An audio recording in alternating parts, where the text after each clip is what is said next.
high-profile case in San Mateo County fueling a new legal debate.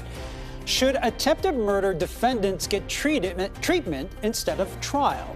That debate centers around the man accused of trying to kill his family by driving their Tesla off a Bay Area cliff. Now, if tried on attempted murder charges, he could have faced life in prison if convicted.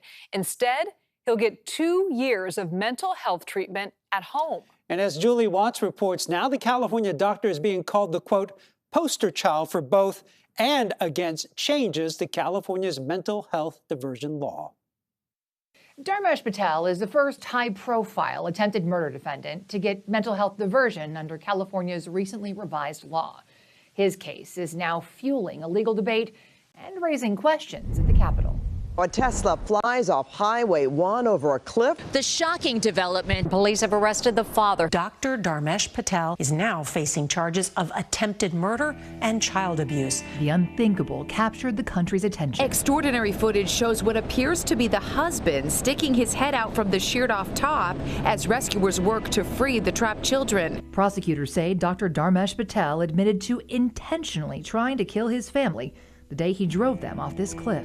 Remarkably, all 4 people survived the 250-foot drop. Dr. Patel told therapists he was having paranoid delusions about Jeffrey Epstein, the fentanyl crisis, and he feared his kids could be sex trafficked. They had to use ropes to pull up 2 children, and then they used helicopters to bring the parents out. If any one of them had died that day, Dr. Patel would be standing trial for murder.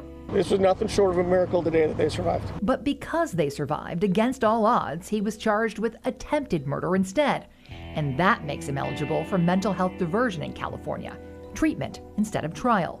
So instead of facing 7 years to life in prison for 3 counts of attempted murder, Patel will get 2 years of mental health treatment while living at home with his parents in Belmont. The Pasadena doctor accused of trying to kill his wife and kids was released today. If he completes the 2-year program, his record will be wiped clean. Legally, it will be as if this never happened. Dr. Patel did everything he could to carry out a murder. It was just they survived the crash of the car. The San Mateo County DA, Steve Wagstaff, says he supports diversion in many cases, but not for people charged with attempted murder, like Dr. Patel. I'm more than happy to take that gamble when you're dealing with low-level type of offenses. We don't think for a crime like attempted murder that diversion out of the system, meaning no accountability, no punishment, should exist. A newly revised law makes more Californians eligible for diversion because defendants no longer have to prove a diagnosed mental illness was a significant factor causing them to commit a crime. They just need to be diagnosed with any one of these hundreds of listed mental disorders, ranging from Patel's diagnosis, major depressive disorder, to ADHD, erectile disorder, anorexia, and substance abuse. Really, the headline here is that a person's getting the treatment they need to make sure that they can be a safe, thriving member of their community, and that this is aligning with the wishes of the survivors of this crime. Mona Shahaf is a prosecution reform advocate at the Vera Institute of Justice. She points to Mrs. Patel's emotional testimony, asking for diversion for her husband instead of trial.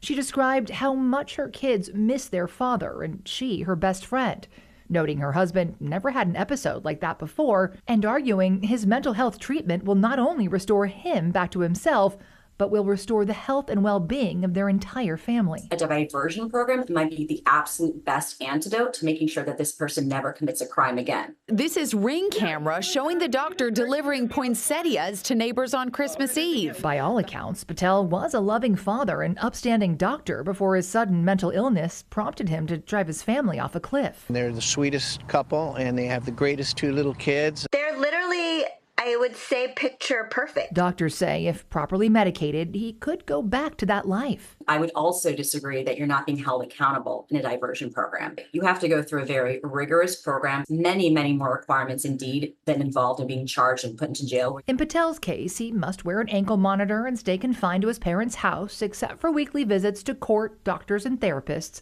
He'll be tested to ensure he's not using recreational drugs or alcohol and that he is taking his prescribed medication.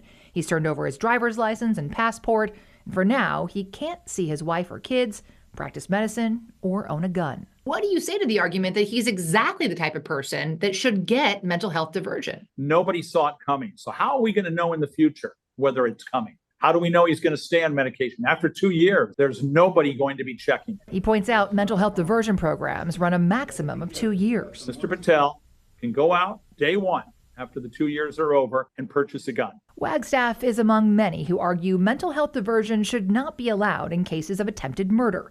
At the state capitol earlier this year, a bipartisan bill with widespread support would have added attempted murder to the short list of charges, murder and sex crimes, that are not eligible for diversion. My husband tried to kill me.